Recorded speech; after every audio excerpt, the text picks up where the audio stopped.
नमस्कार दोस्तों, स्वागत है आपका हमारे YouTube चैनल जीके ट्रैकर पे।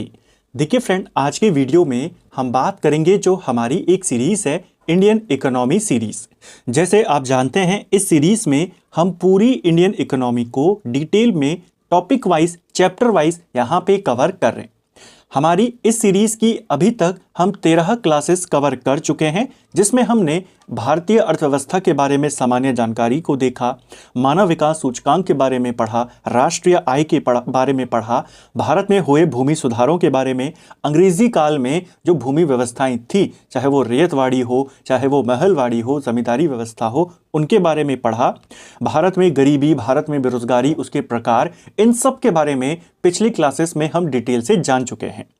आज हम एक और नए इंपॉर्टेंट चैप्टर की यहां पे शुरुआत करेंगे। मुद्रास्फीति और जो ट्रेड साइकिल होता है, व्यापार चक्र होता है, उस वाले चैप्टर की शुरुआत करेंगे। और एक सबसे इंपॉर्टेंट टॉपिक, मुद्रास्फीति क्या होती है, इसमें कैसे कैसे सवाल आपसे बनते हैं, इससे रिलेटेड क्या क्या परिभाषाएं हैं, उन सबको हम आज के वीडियो में जानेंगे। मुद्रास्फीति यानी इन्फ्लेशन क्या होता है, स्टैगफ्लेशन क्या होता है, डिफ्लेशन क्या होता है, डिसइन्फ्लेशन क्या होता है, इनमें अंतर कथन वाले सवाल आपसे बन जाते हैं। उन्हीं सवालों को डिटेल में बिल्कुल सरल शब्दों में हम यहाँ पे समझते हुए चलेंगे। अगर आपने इस सीरीज की पिछली क्लासेस को कवर नहीं किया है तो आप उनको प्लेलिस्ट से देख सकते हैं। तो चलिए दोस्तों, आज की वीडियो को शुरू करते हैं। सबसे पहले बात करेंगे मुद्रास्फीति के बारे में, इन्फ्लेशन के बारे में, और क्या क्या सवाल यहां से बनते हैं, कौन कौन से बने हैं, वो मैं आपको बताते हुए चलूंगा। मुद्रास्फीति में क्या होता है? इसमें अर्थव्यवस्था में वस्तुएं एवं सेवाओं की आपूर्ति की अपेक्षा मुद्रा की आपूर्ति अधिक हो जाती है। गुड्स एंड सर्विसेज यानी मार्केट के अंदर सेवाओं की तुलना में, वस्तुओं की तुलना में मुद्रा की आपूर्ति जो है वो ज्यादा हो जाती है, पैसा की मात्रा बढ़ जाती है मार्केट के अंदर। इससे क्या होता है? इससे समय के साथ वस्तुओं और सेवाओं की कीमतें लगातार बढ़ती जाती हैं, जिसके कारण पैसे की क्रय शक्ति घट जाती है। अब इस चीज को समझते हुए चलें। मार्केट में अभी लोगों के पास पैसा कम है, मार्केट में जो कैश है या मार्केट के अंदर जो पैसे की मात्रा है वो कम है। अगर वो पैसा बढ़ गया तो पहले जो चीज 100 रुपए में आती थी, कम लोगों के पास पैसा था तो कम लोग उसको खरीदने वाले थे। अब क्या हुआ है? पैसा सबके पास बढ़ गया क्योंकि मार्केट में पैसे की मात्रा बढ़ गई, तो अब खरीदने वाले ज्यादा हो गए, तो जाहिर सी चीज है कीमतें बढ़ने लगेंगी। और पहले आपको 100 रुपए में जितना सामान मिल रहा था, अब क्योंकि खरीदार ज्यादा है, लोगों के पास पैसा ज्यादा है, 100 रुपए में कम सामान मिलेगा, तो पैसे की क्रय शक्ति कम हो जाती है। क्वेश्चन बनता है मुद्रास्फीति में क्या होता है? 3 चीजें ध्यान रखना है। कीमतें बढ़ती हैं, पैसे की मात्रा बढ़ती है और पैसे की वैल्यू कम हो जाती है। ठीक है, यह होता है मुद्रास्फीति में। अतः कीमतों के सामान्य स्तर में लगातार वृद्धि होने लगती है और यह मुद्रास्फीति की अवस्था कहलाती है। जैसे मैंने आपको कहा कि पैसे की मात्रा अलग होती है, पैसे की वैल्यू अलग है। तो पैसे की क्वांटिटी बढ़ गई है मार्केट के अंदर, इसीलिए उसकी जो क्वालिटी थी यानी उसकी जो वैल्यू थी वो डाउन हो गई। और जो प्राइसेस हैं, लगातार कीमतें बढ़नी चीज़ों की, जैसे कोई चीज़ पहले 100 रुपए में मिल रही थी, अब वही चीज़ आपको 120 रुपए में मिलेगी, वही चीज़ फिर आपको 140 में मिलेगी। तो ये जो लगातार कीमतें बढ़ने का सिलसिला होता है, यही मुद्रास्फीति कहलाती है, जिसमें 2 बातों को ध्यान रखना है। पैसे की मात्रा बढ़ जाती है मार्केट में और पैसे की वैल्यू कम हो जाती है। ठीक है, सरल शब्दों में बात करें, वस्तुओं और सेवाओं की आपूर्ति की अपेक्षा उसकी मांग अधिक होती है तो कीमतें सतत रूप से बढ़ने लगती है, मुद्रा का मूल्य घटने लगता है, जिसे मुद्रास्फीति कहते हैं। जैसे अगर आप इंडिया का ही ऑप्शन लेंगे, इंडिया का ही अगर आप एग्जांपल लेंगे, आज से 10 या 5 साल पहले जो चीज़ें 50 रुपए की वैल्यू थी उस टाइम पे, जो आज वो वैल्यू नहीं है।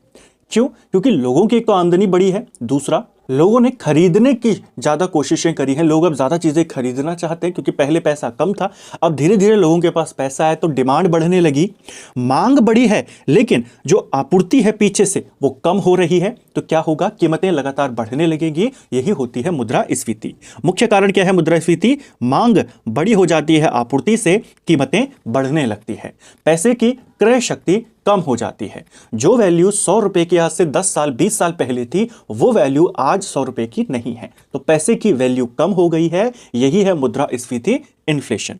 मुद्रास्फीति हमेशा बुरी नहीं होती। मंदी के दौरान हल्की मुद्रास्फीति अर्थव्यवस्था के लिए हानिकारक नहीं मानी जाती।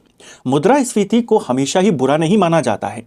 मंदी के दौरान जब लोग खरीदारी बिल्कुल बंद कर देते हैं या लोगों के पास पैसा नहीं होता है तो उनके हाथ में थोड़ा पैसा देना, मार्केट में थोड़ा पैसा पहुंचाना ताकि लोग खरीदारी करें, जिससे डिमांड बढ़े। डिमांड बढ़ेगी तो प्रोडक्शन बढ़ेगा, प्रोडक्शन बढ़ेगा तो बेरोजगारों को रोजगार वहां पर मिलेगा। तो मंदी के समय में अगर मुद्रास्फीति होती है, थोड़ी बहुत मुद्रास्फीति चलती है, इसे कंट्रोल में रखा जाता है, इसे खत्म नहीं किया जाता, इसे कंट्रोल में रखा जाता है कि चीजें उतनी तेजी से ना बढ़े कि लोगों की पहुंच से ही बाहर हो जाए। चीजें ऐसी बढ़ती रहें कि मार्केट भी चलता रहे, डिमांड और सप्लाई का जो रूल है वो बना रहे। तो ये है मुद्रास्फीति, जिसकी 2-3 बातें जो इंपॉर्टेंट है वो मैंने आपको बताई। लास्ट में इन सभी ये जो डेफिनेशंस हम पढ़ेंगे, इनको जो समझेंगे, इनका एक क्विक रिवीजन भी करेंगे ताकि आपके कॉन्सेप्ट और अच्छे से क्लियर हो जाए। अब बात करते हैं मुद्रास्फीति से संबंधित अवधारणाओं के बारे में। केवल हमने इन्फ्लेशन के बारे में जाना कि इन्फ्लेशन क्या होता है। पैसे की मात्रा बढ़ जाती है, पैसे की वैल्यू कम हो जाती है, चीजों की कीमतें लगातार बढ़ती जाती हैं। ठीक है, अब इससे रिलेटेड और कौन कौन सी डेफिनेशंस हैं, अवधारणाएं हैं, देखिए। मुद्रास्फीति से मिलता जुलता है मुद्रा अपस्फीति। इसे डिसइन्फ्लेशन कहा जाता है। यह मुद्रास्फीति पर नियंत्रण लगाने की अवस्था है जिसके तहत कीमतों को धीरे धीरे घटाकर सामान्य स्तर पर लाने का प्रयास किया जाता है। इसमें क्या होता है, इसमें मुद्रास्फीति की जो रेट होती है, दर होती है, जिस रेट से मुद्रास्फीति बढ़ रही है उसको कंट्रोल किया जाता है। आपके पास सवाल आता है मुद्रास्फीति की दर को नियंत्रित करने के लिए या महंगाई की दर को नियंत्रित करने के लिए कौन सा है, तो वो है डिसइन्फ्लेशन। ठीक है, इसमें एक चीज ध्यान रखना, यहां पर कीमतें घटाना लक्ष्य नहीं है। सरकार का यह उद्देश्य नहीं है कि वो कीमतें कम कर दे, कि जैसे कोई चीज है वो 50 रुपए की तो आपको 40 रुपए में मिलने लग जाए। यहां पे कीमतें नहीं घटती हैं, यहां पर कीमत बढ़ने की जो दर है वो घटती है। यानी पहले कोई चीज 50 रुपए की थी, फिर वो 60 रुपए की हो गई, फिर 70 की हो गई, तो काफी तेजी से बढ़ रहा है। सरकार क्या करेगी कि वो 50 रुपए की चीज पहले 52 की हो, फिर 54 की हो, फिर 56 की हो, इस तरीके से। तो बढ़ने की दर को कंट्रोल करना कहलाता है डिसइन्फ्लेशन, मुद्रा अपस्फीति। यहां पर नेगेटिव में नहीं जाता है कि दरें कम हो रही हैं। आगे हम पढ़ेंगे कि जब कीमतें कम होती हैं उसको डिफ्लेशन कहते हैं, जब बढ़ने की दर कम होती है उसे डिसइन्फ्लेशन कहते हैं। ठीक है, अतः इसमें मुद्रास्फीति की दर कम होती जाती है लेकिन पॉजिटिव बनी रहती है। जैसे इन्फ्लेशन दर पहले 10% थी, अब 6% हो गई, फिर 4% हो गई। बढ़ अभी भी रहा है लेकिन रेट कम हो गया। पहले 10% के हिसाब से बढ़ रहा था, अब 6%, फिर 4%, जैसे मैंने आपको एग्जांपल दिया। ठीक है, अर्थात मुद्रा अपस्फीति वह स्थिति होती है जब मुद्रास्फीति को यानी इन्फ्लेशन की दर घटने लगती है। कीमतें गिरती नहीं हैं लेकिन पहले की तुलना में धीरे धीरे बढ़ती हैं, जो मैंने आपको प्रॉपर एग्जांपल से समझाया। डिसइन्फ्लेशन क्या होता है, इन्फ्लेशन की दर कम होना। ठीक है, इसमें मौद्रिक उपाय यानी ब्याज दर बढ़ाना। ब्याज दर कौन बढ़ाता है, आरबीआई बढ़ाता है। आपके पास सवाल भी आता है कि मौद्रिक उपाय कौन करता है, राजकोषीय उपाय कौन करता है। ध्यान रखना, मौद्रिक उपाय यानी मॉनेटरी पॉलिसी जो होती है वो केंद्रीय बैंक भारत के संदर्भ में आरबीआई करता है। दोनों का काम है, मौद्रिक उपाय और राजकोषीय उपाय दोनों का काम है इन्फ्लेशन को कंट्रोल करना। ठीक है, इन्फ्लेशन को कंट्रोल करने के लिए सरकार राजकोषीय नीति अपनाती है जिसके तहत वो खर्च कम करना है, बढ़ाना है, या कहां पर कैसे किस तरीके से पैसे का इस्तेमाल करना है। यानी जब सरकार के हाथ में होगा या सरकार अपने द्वारा प्रयास करेगी वो कहलाएगी राजकोषीय पॉलिसी। और जब आरबीआई मैनेज करता है चीजों को, चाहे वो ब्याज रेट बढ़ा देगा, लोन महंगा होगा, और चीजें जो आरबीआई करता है वो कहलाती है मौद्रिक पॉलिसी या मॉनेटरी पॉलिसी। ठीक है, क्वेश्चन आता है भारत में मॉनेटरी पॉलिसी कौन तय करता है, आरबीआई। राजकोषीय कौन करता है, तो भारत सरकार या जो हमारा वित्त मंत्रालय है। ठीक है, तो इनके माध्यम से मुद्रास्फीति की दर को कम किया जाता है जिसे डिसइन्फ्लेशन कहते हैं। यह अवस्फीति यानी डिफ्लेशन की तरह अर्थव्यवस्था के लिए हानिकारक नहीं है। अब हम डिफ्लेशन के बारे में पढ़ेंगे। जो डिसइन्फ्लेशन है ये इकोनॉमिक्स में अर्थव्यवस्था के लिए इसे खतरनाक नहीं माना जाता। इन्फ्लेशन को भी नहीं माना जाता है, लेकिन अगर इन्फ्लेशन अनियंत्रित हो गई है कि इस साल कीमतें 100% बढ़ गई, अगले साल वो 200% बढ़ गई, तो वो तो खतरनाक है। इसलिए इन्फ्लेशन को कंट्रोल करती है सरकारें और केंद्रीय बैंक। तो जैसे इन्फ्लेशन की रेट को कम करने के लिए फिर क्या होता है, डिसइन्फ्लेशन, इसको भी सरकारें कंट्रोल करती हैं। ये अर्थव्यवस्था के लिए हानिकारक नहीं होता। अर्थव्यवस्था के लिए हानिकारक है मुद्रा संकुचन या मुद्रा अवस्फीति। यहां पर क्या होता है, देखिए, यह है डिफ्लेशन। डिफ्लेशन में क्या होता है, जब अर्थव्यवस्था में वस्तुओं और सेवाओं की आपूर्ति की अपेक्षा उनकी मांग कम हो जाती है तो इससे कीमतें घटने लगती हैं, जिसे मुद्रा संकुचन या मुद्रा अपस्फीति के नाम से जाना जाता है। यानी अब डिमांड कम हो गई। पहले 10 बिस्किट के पैकेट बिक रहे थे, अब बिस्किट खरीदने वाला कोई नहीं है। पहले उस पैकेट की कीमत 10 रुपए थी, अब कोई नहीं खरीद रहा, तो क्या होगा, मजबूरन वो 10 रुपए का पैकेट अब 8 रुपए का हो जाएगा। अभी भी कोई नहीं खरीद रहा, फिर वो 6 रुपए का हो जाएगा, 5 रुपए का हो जाएगा, कीमतें कम होती रहेंगी।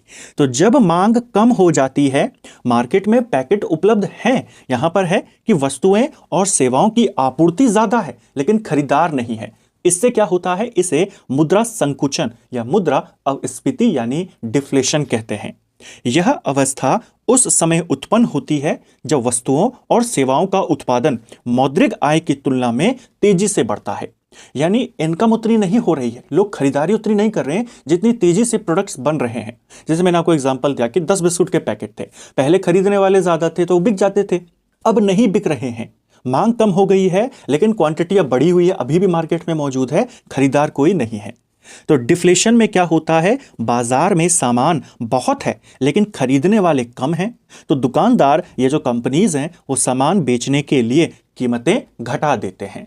तो कीमतें किस में घटती हैं, डिफ्लेशन में। बढ़ने की दर किस में घटती है, डिसइन्फ्लेशन में। और कीमतें लगातार बढ़ती रहती हैं, वो इन्फ्लेशन है। ठीक है, बेसिक जो समझ है यहां पर, बेसिक अंडरस्टैंडिंग है कि होता क्या है, बस वो आपका मेन पर्पस है। वहीं से आपसे सवाल बनते हैं कि इसमें ऐसा होता है, इसमें मुद्रा की मात्रा ऐसी होती है, इसमें वैल्यू ये हो जाती है, वहीं से आपको वो घुमाकर सवाल देगा। बस आपने इनको समझ जाना है कि ये होता क्या है। जैसे आप इन्फ्लेशन को समझ गए, फिर आपने डिसइन्फ्लेशन को समझा कि उसमें बढ़ने की दर को कंट्रोल करते हैं। डिफ्लेशन में क्या होता है कि प्रोडक्ट्स की मात्रा ज्यादा हो गई है मार्केट के अंदर, अब कोई खरीदार नहीं है। सरल शब्दों में बात करें, मुद्रा अवस्फीति वह स्थिति है जब वस्तुओं और सेवाओं की सामान्य कीमतें घटने लगती हैं, यानी इन्फ्लेशन का उल्टा। इस दौरान पैसे की क्रय शक्ति बढ़ जाती है। पहले आपको, मान लीजिए मैंने जो एग्जांपल दिया कि 10 रुपए का पैकेट था बिस्किट का, अब वो बिका नहीं, खरीदार नहीं है, तो कंपनी वालों ने रेट कर दिया 5 रुपए। पहले आपको 10 रुपए में एक बिस्कुट मिलता था, अब आपको 2 मिल जाएंगे। तो पैसे की खरीदने की क्षमता तो बढ़ रही है, पैसे की परचेजिंग पावर बढ़ रही है। इन्फ्लेशन में क्या हो रहा था, पैसे की पावर कम हो रही थी, अब बढ़ रही है। लेकिन लोग यहां पे खरीदारी नहीं करते क्योंकि कीमतें तो घट रही हैं लेकिन लोगों की आमदनी नहीं बढ़ती, तो वो और वेट करते हैं कि कीमतें और घटेंगी। कीमतें और घटने के चक्कर में कंपनीज प्रोडक्शन बंद कर देती हैं, प्रोडक्शन कम कर देती हैं, तो रोजगार वहां पर कम हो जाता है। रोजगार कम हो जाता है तो लोग बेरोजगार होते हैं, नौकरी नहीं होती, फिर उनके पास पैसा नहीं होता, फिर वो कहां से खरीदेंगे, तो फिर कीमतें और घटने लगती हैं, पैसा और कम होता जाता है। तो ये होता है डिफ्लेशन। ठीक है, डिफ्लेशन तभी होगा जब पूरी अर्थव्यवस्था में लगातार अधिकांश वस्तुओं की कीमतें गिरे। ऐसा नहीं है कि कुछ 2-3 आइटम्स की अगर कीमतें गिर गई तो वो डिफ्लेशन हो गया। अगर ऐसा आपको पैटर्न देखने को मिले कि लगातार कीमतें गिर रही हैं तो फिर उसे डिफ्लेशन माना जाएगा कि इस देश के अंदर या इस इकोनॉमी में डिफ्लेशन की समस्या उत्पन्न हो गई है। यह मुद्रास्फीति के ठीक विपरीत की स्थिति, यह सबसे इंपॉर्टेंट पॉइंट है।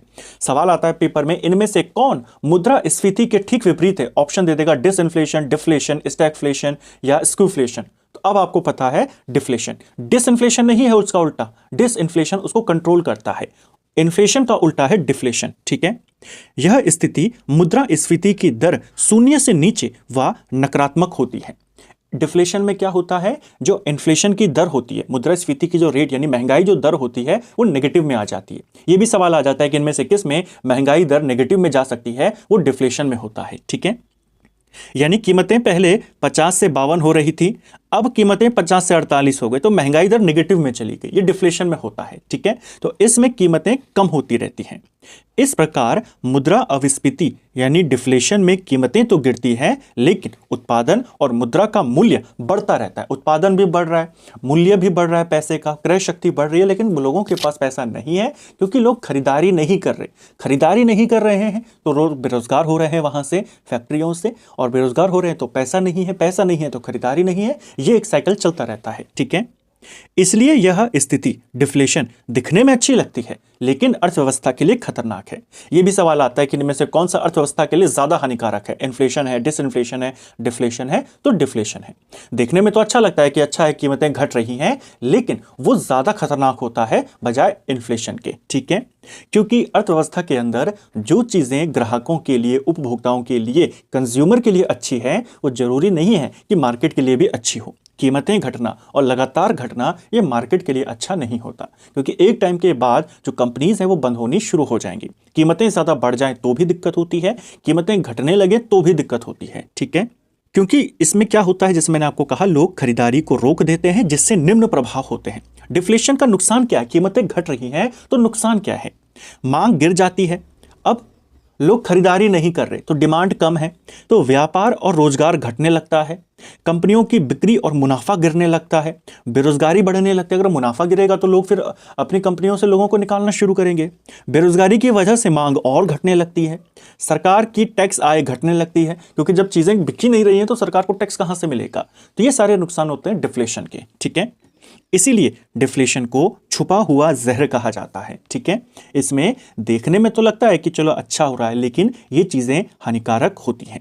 इससे चीजें कमजोर या सस्ती होती है, पैसा मजबूत होता है, लेकिन मांग इसमें गिरती रहती है, प्रोडक्शन धीरे धीरे कम होने लगता है, बेरोजगारी बढ़ने लगती है, और पैसे का जो सर्कुलेशन है वो रुक जाता है, जिससे विकास रुक जाता है, ठीक है। तो अब आप समझ गए मुद्रा अविस्फीति यानी डिफ्लेशन क्या होता है। अब इस डिफ्लेशन को कंट्रोल करने के लिए या इस डिफ्लेशन को कम करने के लिए एक होता है रिफ्लेशन। अब इसमें क्या है देखिए, यह मुद्रा अविस्फीति पर नियंत्रण लगाने की अव्यवस्था है। इसके तहत बहुत नीचे गिरी हुई कीमतों को धीरे धीरे बढ़ाकर सामान्य स्तर पर लाने का प्रयास किया जाता है। यानी सरकार जानबूझकर चीजों को थोड़ा और उनके रेट बढ़ाने का प्रयास करती है ताकि वो नॉर्मल लेवल पर आ जाए। सरकार चाहती है कि कीमतें फिर थोड़ी थोड़ी बढ़ें, लोग खरीदारी करना शुरू करें, ताकि कंपनीज के पास मुनाफा हो, कंपनी ज़्यादा लोगों को रोजगार पे रखें, फिर ज़्यादा लोगों के हाथों में पैसा जाए, फिर लोग ज़्यादा खरीदारी करें।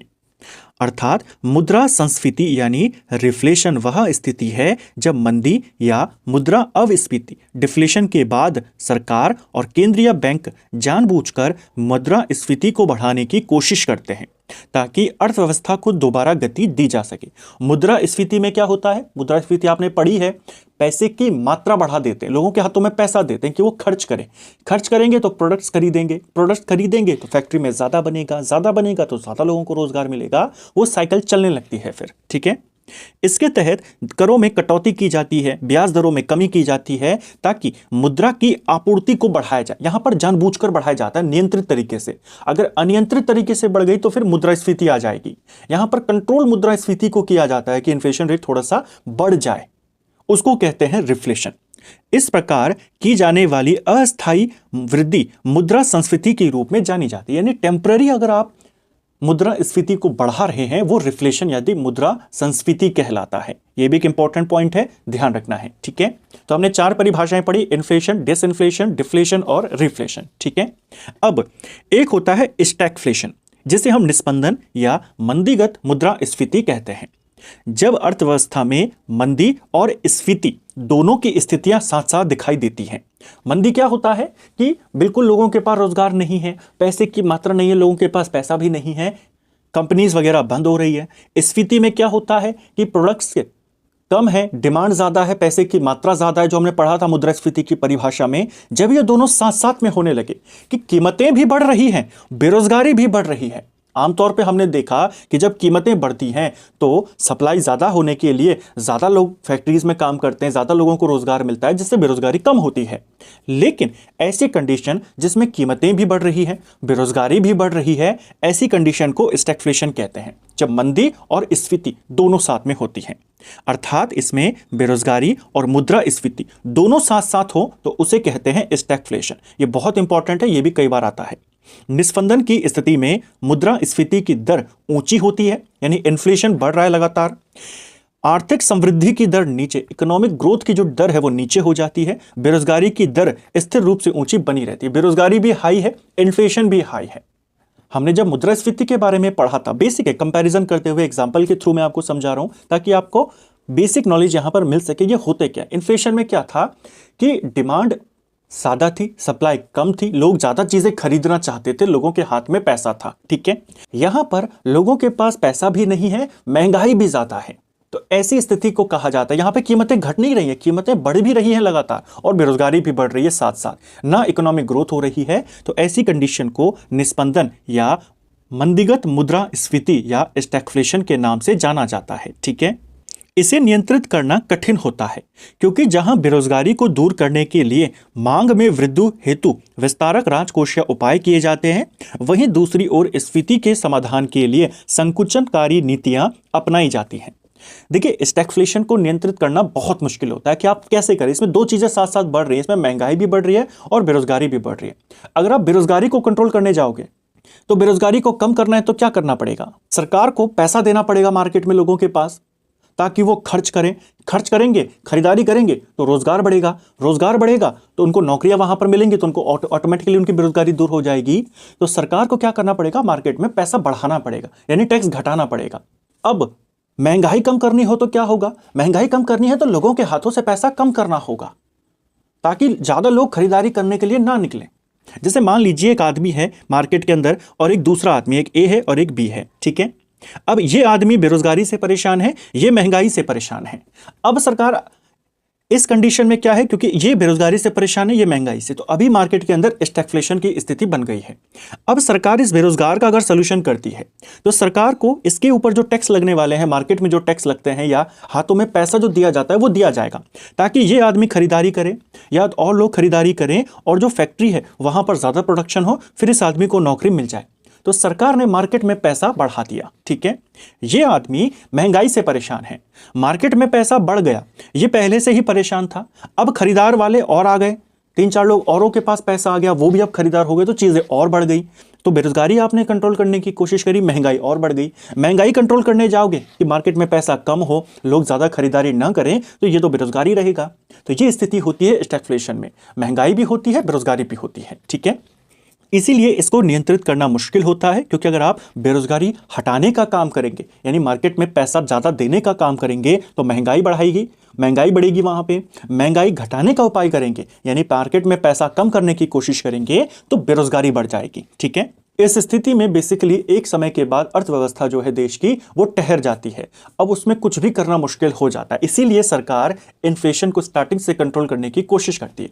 अगर वो ज्यादा अनियंत्रित हो गई तो स्टैगफ्लेशन में जाके कन्वर्ट हो जाएगी कि अब महंगाई भी है, अब बेरोजगारी भी है। कंट्रोल मुद्रास्फीति होती है तो वो क्या होता है, उसमें लोगों को रोजगार मिलता रहता है और जो ट्रेड साइकिल है वो अच्छा चलता रहता है, मार्केट अपना अच्छा काम करता रहता है, ठीक है। इसके बाद आखिरी है स्टैग्फ्लेशन। इसमें क्या होता है, जब अर्थव्यवस्था में एक साथ मुद्रास्फीति और मुद्रा संकुचन की स्थिति हो तो उसे स्टैग्फ्लेशन कहते हैं। स्टैग्फ्लेशन भी या स्टैग्फ्लेशन। अब मुद्रास्फीति आपने पढ़ा, कीमतें लगातार बढ़ रही हैं। मुद्रा संकुचन आपने पढ़ा, कीमतें लगातार घट रही हैं। जब हमें मार्केट में ऐसा देखने को मिले कि कुछ चीजों की कीमतें बढ़ रही हैं लगातार, कुछ चीजों की कीमतें लगातार घट रही हैं, उस अवस्था को स्टैग्फ्लेशन कहते हैं। सरल शब्दों में, अर्थव्यवस्था का एक हिस्सा महंगाई झेल रहा है।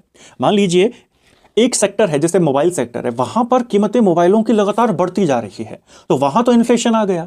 दूसरी तरफ कपड़ा वाला सेक्टर है, कपड़े हैं, कपड़ों की कीमतें लगातार गिरती जा रही हैं, कपड़ों में क्या हो रहा है, वहां पे आपका डिफ्लेशन आ गया। तो जब मार्केट में इन्फ्लेशन और डिफ्लेशन दोनों साथ में आते हैं उसे स्टैग्फ्लेशन कहते हैं, ठीक है। यानी कहीं पर इन्फ्लेशन, कहीं पर डिफ्लेशन, दोनों एक साथ स्टैग्फ्लेशन, ठीक है। इसमें मूल्य वृद्धि से तात्पर्य समस्त वस्तुओं में मूल्य वृद्धि से नहीं है, बल्कि एक विशेष वस्तु या वस्तुओं के छोटे समूह में हुई मूल्य वृद्धि से है। जैसे आप देखेंगे कि गोल्ड के रेट्स लगातार बढ़ते जाते हैं, लेकिन जो दूसरी इंपॉर्टेंट चीजें, मान लीजिए कोई एक ऐसी चीज है जिसके दाम लगातार घटते जा रहे हैं, तो वो बेचारी डिफ्लेशन का शिकार हो गई वाला मार्केट, और गोल्ड वाला मार्केट में इन्फ्लेशन चल रहा है, तो ये कंडीशन कहलाती है स्क्यूफ्लेशन। ठीक है, इस स्थिति में कुछ क्षेत्रों में तो ऊंची मुद्रास्फीति की दर होती है या कीमत स्तर में भारी वृद्धि होती है, दूसरी ओर कुछ क्षेत्रों में मुद्रा संकुचन या कीमत स्तर में गिरावट देखने को मिलती है। यह स्थिति एक साथ जब हमें दिखाई देती है उसी को स्क्यूफ्लेशन कहते हैं। तो ये हमने पढ़ा मुद्रास्फीति और उसकी जो इंपॉर्टेंट डेफिनेशंस थी, उससे रिलेटेड जो इंपॉर्टेंट आपकी परिभाषाएं हैं, अवधारणाएं हैं, उनके बारे में। सबसे पहले अब इनका एक क्विक रिवीजन कर लेते हैं। हमने पढ़ा था इन्फ्लेशन के बारे में। इन्फ्लेशन में क्या होता था, यानी मुद्रास्फीति के बारे में, कीमतें लगातार बढ़ती हैं, लोगों के पास मार्केट में पैसा ज्यादा आ जाता है तो कीमतें लगातार बढ़ने लगती है, क्योंकि हर कोई खरीदारी करने लगता है और उससे बेरोजगारी कम होने लगती है, क्योंकि चीजें जब डिमांड ज्यादा होगी तो प्रोडक्शन ज्यादा होगा, लोगों को रोजगार ज्यादा मिलेगा। दूसरा था डिसइन्फ्लेशन। इन्फ्लेशन की रेट को कंट्रोल करना कहलाता है डिसइन्फ्लेशन। ठीक है, कि महंगाई बढ़े लेकिन धीरे धीरे बढ़े।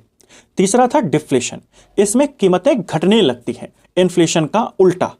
डिफ्लेशन को कंट्रोल करने के लिए होता है रिफ्लेशन, जिसमें जानबूझकर के सरकारें और केंद्रीय बैंक थोड़ी सी महंगाई बढ़ाने का काम करते हैं। ठीक है, यानी लोगों के हाथों में पैसा देते हैं जिससे वो खरीदारी करें, जिससे फैक्ट्रियां चल पड़े, लोगों को रोजगार मिले।